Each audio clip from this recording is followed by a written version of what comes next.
அந்த ஆரிய சூழ்ச்சியை அடியோடு வீழ்த்தினால் எல்லாம் சரியாக நடக்கும் என்பதற்கான கருத்தினை முன்வைக்க விரும்புகிறேன். நடுவர் அவர்களே, திராவிடர் உரிமை மீட்க, திராவிடர் உரிமையை மீட்கணும்னா அப்ப யாரோ வேற ஒருத்தர் தடுத்து வச்சிட்டு இருக்கான்னு அர்த்தம்.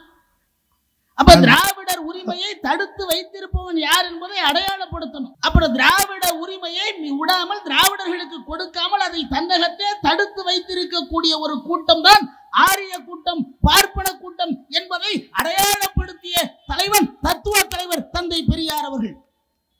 அப்படி அடையாளப்படுத்திய தத்துவ தலைவர் தந்தை பெரியார் அவர்கள் அந்த பார்ப்பனர்களிடமிருந்து, அந்த ஆரியரிடமிருந்து நம்மை தனித்து காட்டுவதற்காக, நாம் ஜாதிகளால் பிளவுபட்டு கிடையாது, மொழிகளால் பிளவுபட்டு கிடையாது, இனத்தால், மரபு இனத்தால் சமத்துவமின்மையை ஏற்றுக்கொள்ளக்கூடிய பார்ப்பனர்களிடமிருந்து பிரிந்து சமத்துவத்தை தூக்கி நிறுத்தக்கூடிய திராவிடர்களாய் நிற்போம் என்று சொன்ன தலைவன் தந்தை பெரியார் அவர்கள். அந்த திராவிடம் என்பது இன்றைக்கு கேடானது. அந்த திராவிடத்தை தான் வீழ்த்துவோம். ஆரியர்களுக்கு சமத்துவமே பிடிக்காதா? ஆரியர்களுக்கு சமத்துவமே பிடிக்காது. சமத்துவமின்மைதான் ஆரிய தத்துவம்.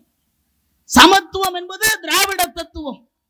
அந்த சமத்துவம் என்ற திராவிட தத்துவத்தை தமிழ்நாட்டில் நிலைநிறுத்திய தலைவர் தந்தை பெரியார். அந்த இனத்தை தான் அவங்க ஒழிக்க பார்க்கறாங்க. அந்த பெரியாரை, அந்த சமத்துவ தத்துவத்தை தமிழர்களின் உள்ளங்களில் இருந்து அகற்ற வேண்டும் என்பதற்காக ஆரிய கூட்டம் நேரடியாக, ஒரு காலத்திலையும் பார்ப்பனர்கள் நேரடியாக வந்ததில்லை. மன்னர் காலத்திலிருந்து போர் நடத்தியிருக்கான், வால் சண்டை போட்டிருக்கான், அப்பவும் பார்ப்பனர்கள் இருந்ததில்லை. பார்ப்பனர்கள் அப்புறம் எப்படி நேரா வராம எப்படிங்க என்ன பண்ண முடியும்? அவன் இப்ப சூழ்ச்சி தான், பின்னாடி தான், மறைந்து இருந்து தாக்குதல் தான், சூழ்ச்சி தான், நரித்தந்திரம் தான். பார்ப்பனர்கள் என்ன நேரடியாக வாலிய மறைந்திருந்து கொண்டதே ராமன் தானே. நேரடியாக சண்டைக்கு வரலையே ராமாயண காலத்திலேயே. புராண காலங்களில் இருந்து, மகாபாரத காலத்தில் இருந்து திராவிட அரக்கர்களை மறைந்திருந்து தாக்கிய கூட்டம் ஆரிய கூட்டம், பார்ப்பன தத்துவம். உதாரணத்துக்கு ஒரு செய்தியை சொல்றேன். மண்டல் குழு அறிக்கையை அமுல்படுத்துகின்ற நேரத்தில் அதை நேரடியாக எதிர்க்காமல் கமண்டலத்தை தூக்கி பாபர் மசூதியை இடிப்போம் என்று கலவரத்தை உருவாக்கி மண்டல அறிக்கையை அமுல்படுத்திய விஸ்வநாத் பிரதாப் சிங் ஆட்சியை வீழ்த்திய கூட்டம் ஆரிய கூட்டம். அது ஆரிய சூழ்ச்சி.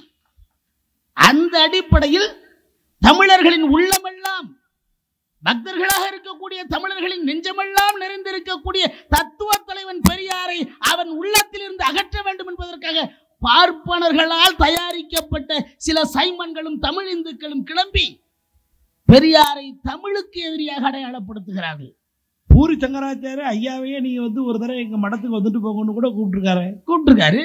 அதுல சூழ்ச்சி இருக்கணுமோ?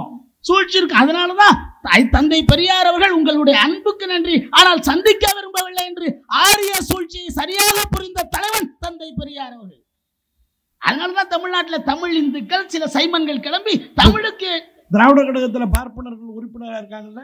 திராவிடர் கழகம் என்பதே பார்ப்பனர் அல்லாதார். திராவிடர் என்பது பார்ப்பனர் அல்லாதார் என்ற சொல். ஆக உறுப்பினராக கூட சேர முடியாது. திராவிடர் கழகத்தில் உறுப்பினராக கூட சேர முடியாது. இது திராவிடர் கழகம் என்பது பார்ப்பனர் அல்லாதாருக்கான தனித்த அமைப்பு. அந்த தமிழ் மொழிக்கு பெரியாரை எதிரியாக காட்டி, எந்த பெரியாரை? தமிழுக்கு எழுத்து சீர்திருத்தம் கொடுத்த பெரியாரை. எந்த பெரியாரை? ரயில் நிலையங்களில் 3ஆம் இடத்தில் இருந்த தமிழை முதலிடத்தில் கொண்டு வந்து நிறுத்திய தலைவன் தந்தை பெரியாரை. எந்த பெரியாரை? தமிழை இன்றைக்கு ஆண்ட்ராய்டு செல்போனில் குறுஞ்செய்திகளாக தமிழில் நாம் மெசேஜ் அனுப்புகிறோமே, அந்த அளவிற்கு கணிப்பொறி தமிழை உருவாக்கி கொடுத்த தலைவன் தந்தை பெரியாரை. தமிழுக்கு எதிராக தமிழ் இந்துக்கள் சொல்கின்றார்கள், சைமன்கள் சொல்கிறார்கள். இதையே ஆரியத்தின் குரலாக இந்தியாவின் பாராளுமன்றத்தில் இந்தியாவினுடைய நிதி அமைச்சர் நிர்மலா சீதாராமன் சொல்கிறார். திராவிடருடைய உரிமைகள் பல பிரச்சனைகள் கெட்டு கிடக்கு, பிரச்சனைகள் இருக்கு. அதை மீட்டெடுக்க கூடாதுன்னு என்ன இப்ப சூழ்ச்சி பண்ணிட்டு இருக்காங்க ஆரியர்கள். என்ன சூழ்ச்சி பண்றாங்க? திராவிடர்கள் முதல்ல ஒன்னா சேரக்கூடாது, திராவிடர் உணர்வு இருக்கக்கூடாது, அதுக்கு முடிவு பண்றாங்க. அது முடிவு பண்ணி அதுக்கு ஒரு உதாரணம் சொல்லுங்களேன். உடைக்கணும் பிடிக்கிறதுக்கு ஒன்னா இருக்கக்கூடாது, அவங்களெல்லாம் பிரிக்கணும், உடைக்கணும்னு என்ன பண்றாங்க? இல்ல, அந்த செய்திக்காக நான் வந்துடுறேன். நீங்க உங்களுடைய கேள்விக்கு பதில சொல்ல வர செய்தி வந்துடுறேன். அதுக்காக தான் அவங்க என்ன பண்றாங்கன்னா, தமிழ்ல வச்சுட்டு தமிழுக்கு எதிரி பெரியார் அப்படின்ற வார்த்தை வைத்து பாராளுமன்றத்தில் மத்திய நிதியமைச்சர் நிர்மலா சீதாராமன் சொல்கிறார். நடுவர் அவர்களே, இந்த செய்தியை ஆழ்ந்து நான் பதிவு செய்ய விரும்புகிறேன். தமிழில் பேசினால் தீட்டு என்று சொல்லக்கூடிய சங்கராச்சாரியை தமிழுக்கு எதிரியாக நிறுத்தாமல், தமிழ் மொழியில் பேசுவது தமிழ் மொழி என்பது நீசபாசை என்று சொல்லக்கூடிய பார்ப்பன கூட்டத்தை எதிரியாக கட்டமைக்காமல், தமிழில் பேசுவது கூடாது, தமிழ் மொழி பாதுகாக்கப்படக்கூடிய மொழி அல்ல, இன்றைக்கும் சமஸ்கிருதம் தான் தேவபாசை என்று சொல்லக்கூடிய பார்ப்பனர்களையும் சங்கர மடத்தையும் எதிரியாக கட்டமைக்காமல், தமிழை தூக்கி நிறுத்திய தந்தை பெரியாரை எதிரியாக கட்டமைக்கக்கூடிய ஆரியத்தின் சூழ்ச்சி அடியோடு வேற இருக்க வேண்டும். அதை வீழ்த்தினால்தான் திராவிட இனம் முன்னேற முடியும். அதையும் தாண்டி திராவிட ஒண்ணு சேராம தடுக்கிறான். ஆரிய சூழ்ச்சி பண்ணலாம், அதை யாரும் நம்புறான்? தமிழர் யார் நம்புறா? இவன் சும்மா கிடக்குறான்னு எல்லாம் தூக்கி போட்டுதான் போறாங்க. அப்படியே நம்புற ஆள் இருக்கா? அவர்கள் நம்பாதது மாதிரி உங்களுக்கு தெரியும்.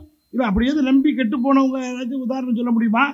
எவ்வளவு பேருங்க ஆரிய சூழ்ச்சிக்கு பாழாகி அடிமையாகி ஆளான வர்க்கங்கள் எவ்வளவு பேர் இருக்கிறாங்க? ஒரு 1-2 சொல்லுங்க. நான் 1-2 இல்ல, ஒவ்வொரு விஷயத்துக்குமே வரேன், ஒவ்வொரு இடத்துலையும். இன்னைக்கும் எடுத்துங்க, நம்ம நாட்டில் பேசிட்டு இருக்கோம் சமூக நீதி தத்துவம்.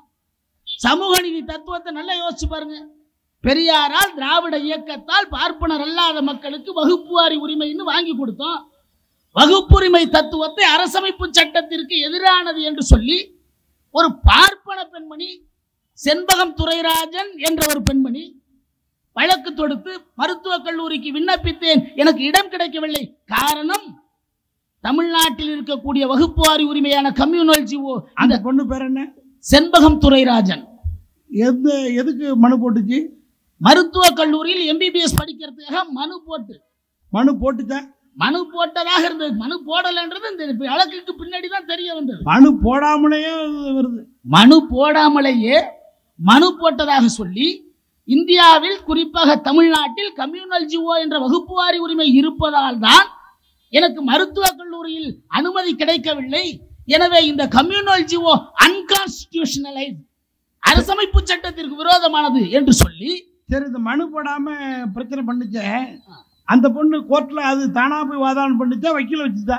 அதுக்காக வாதாடிய வழக்கறிஞர் வேறு யாரும் அல்ல, இந்திய அரசமைப்பு சட்டத்தை உருவாக்கிய அந்த குழுவில் இருந்த 6 பேர்களில் ஒருவரான அல்லாடி கிருஷ்ணசாமி ஐயர் தான் அதுக்கு வழக்கறிஞராகவே வந்து உட்கார்ந்து அட்வொகேட் ஜெனரலா இருந்தவர்.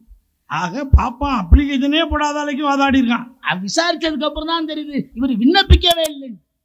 ஆனாலும் கோர்ட் என்ன பண்ணுச்சுன்னா அப்பவும் பாருங்க, விண்ணப்பிக்கவே இல்லையா, அதனால இதை பேர் என்ன சொன்னீங்க? அல்லாடி கிருஷ்ணசாமி ஐயர். அதை இந்த கோர்ட் ஏற்க விரும்பவில்லை. அவரை கில்லாடி என சொன்னால்தான் சரியா இருக்கலாம்.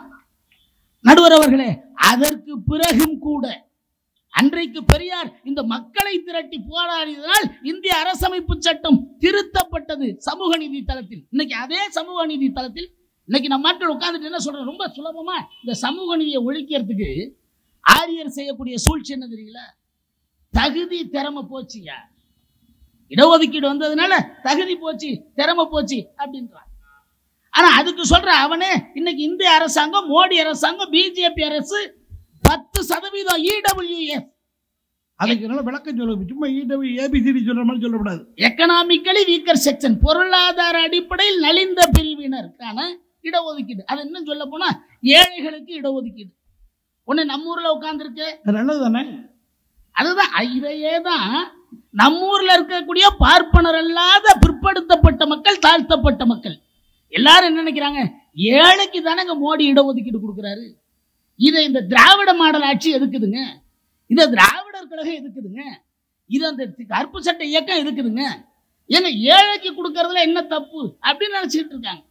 நடுவர் அவர்களே, ஏழைக்கு கொடுக்கல, ஏழைக்கு கொடுக்கல. ஏழைன்னா தமிழ்நாட்டில் இருக்க, இப்போ இந்தியாவில் இருக்கக்கூடிய எல்லா ஏழைக்கும் இல்லை கொடுக்கணும், எல்லாரும் தானே ஏழை. அப்ப ஏழை இல்லைன்னு எப்படி கண்டுபிடிச்சாங்க? அதுல அது என்ன பண்ணிருக்காங்கன்னா, ஏழைகளுக்கு ஒரு வரம்பு வச்சிருக்காங்க. ஆண்டு வருமானம் 8 லட்சம் ரூபாய். ஏங்க ஏழைக்கு சொல்லி 8 லட்சம் ரூபாயா? நம்ம 8 லட்சம் ரூபாய் நிலம் இல்லாதவன், வீடு இல்லாதவன், வாய்ப்பு இல்லாதவன், வசதி இல்லாதவன், இப்படி எல்லாம் சொன்னா பரவாயில்ல. 8 லட்சம் ரூபாய் வருமானம் வரணும்னா எனக்கு சாதாரணமா? தஞ்சாவூர்ல 1000 சதுரத்துல வீடு இருக்கலாம், கெட்டி மெத்த வீடா இருக்கலாம். தஞ்சாவூர்ல 5 ஏக்கர் நிலம் இருக்கலாம். ஆண்டு வருமானம் 8 லட்சம் ரூபாய் இருக்கலாம். சராசரியா அவர் ஒரு நாளைக்கு 2850 ரூபாய் சம்பாதிக்கிறார். இப்படிப்பட்டவர் தான் ஏழைன்னு சொல்லி மோடி அரசு ஏழைகளுக்கு, அது அரிய வகை ஏழைகள். நடுவர் அவர்களே, அரிய வகை ஏழைன்னு சொல்றார்.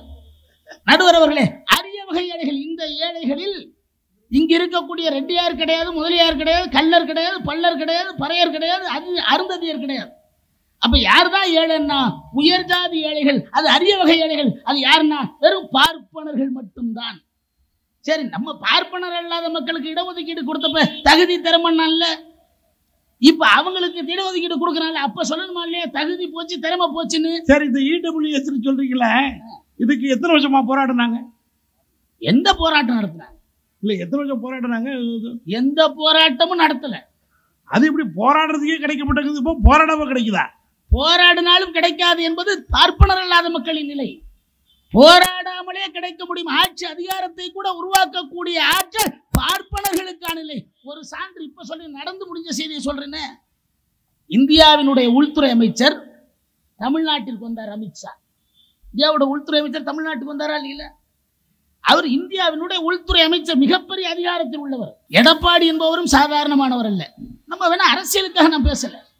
அண்ணா திராவிட முன்னேற்ற கழகம் என்பது தமிழ்நாட்டில் ஒரு 15 ஆண்டுகளாக ஆட்சி நடத்திய இயக்கங்கள். அந்த கட்சியினுடைய பொதுச் செயலாளர் எடப்பாடி அவர்கள், இந்தியாவினுடைய அதிகார மையம் அமித்ஷா அவர்கள். ஆனால் எடப்பாடி அவர்கள் அமித்ஷாவை சென்று சந்திக்கிறார். ஒரு மிகப்பெரிய தமிழ்நாட்டில் பிஜேபிக்கு யாரும் கிடையாது. ரொம்ப பணிவானவனா இருப்பாரு, அடக்கமா. ஆனால் பொதுச் செயலாளராக இருக்க வேண்டியவர் அவர். தமிழ்நாட்டில் பிஜேபிக்கு எந்த அங்கீகாரமும் இல்லாத ஒரு கட்சி. அந்த கட்சியினுடைய இந்திய அரசு அதிகாரத்தில் இருக்கக்கூடிய ஆளுமையான அமித்ஷாவை சென்று சந்திக்கிறார். ஆனா அதே அமித்ஷா நம்ம ஊர்ல வார்டு செயலாளராக கூட இல்லாத ஆளு. எத்தனை பேருக்கு தெரியும் ஆடிட்டர் எஸ் குருமூர்த்தின்றது? தமிழ்நாட்டில் எவனுக்குமே தெரியாதுங்க. RSS ஆலோசகராக இருக்கக்கூடிய RSS உறுப்பினர் என்கிற ஒரே காரணத்தால், முதுகில் தொங்குகின்ற பூணூல் என்கிற ஒரே காரணத்தினால் இந்தியாவினுடைய உள்துறை அமைச்சரே குருமூர்த்தியினுடைய வீட்டில் சென்று 2 மணி நேரம் ஆலோசனை நடத்துகிறார்.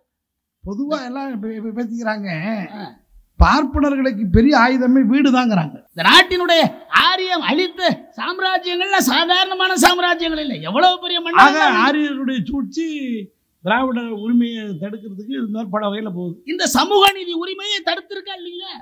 இன்னைக்கு சமூக நீதி உரிமையை தடுத்தது மாத்திரம் இல்ல, தமிழ்நாட்டில் இருக்கக்கூடிய திராவிட மாடல் ஆட்சியை வீழ்த்துவதற்கு இன்னொரு திராவிட கட்சியோட கூட்டு சேர்ந்து RSS சித்தாந்தத்தை உள்வாங்கி இருக்கக்கூடிய அரசியல் கட்சியை கால் ஊன்றுவதற்கான கூட்டணியை உருவாக்கக்கூடிய இடமாக பார்ப்பனர் குருமூர்த்தி இல்லம் இருக்கின்றது என்று சொன்னால் இது ஆரிய சூழ்ச்சியா இல்லையா? இன்னொரு திராவிட கட்சிகள் எந்த கட்சி? இன்னொரு திராவிட கட்சியில் கூட்டு சேர்ந்துன்னு சொன்னீங்கல்ல? ஆமா, எந்த கட்சியோட சேர்ந்துருக்கு? அண்ணா திராவிட முன்னேற்ற கழகம். அது ஒரு கட்சியா? அண்ணா திராவிட முன்னேற்ற கழகம் ஒரு கட்சி தான். ராமன் சொல்றாரு, 1 2 ஆக்கி, 2 3 ஆக்கி, 3 4 ஆக்கி, 4 5 ஆக்கி, 5 6 ஆக்கி, அதை ஒரு கட்சின்னு சொல்றாருன்னு கேட்கிறாரு.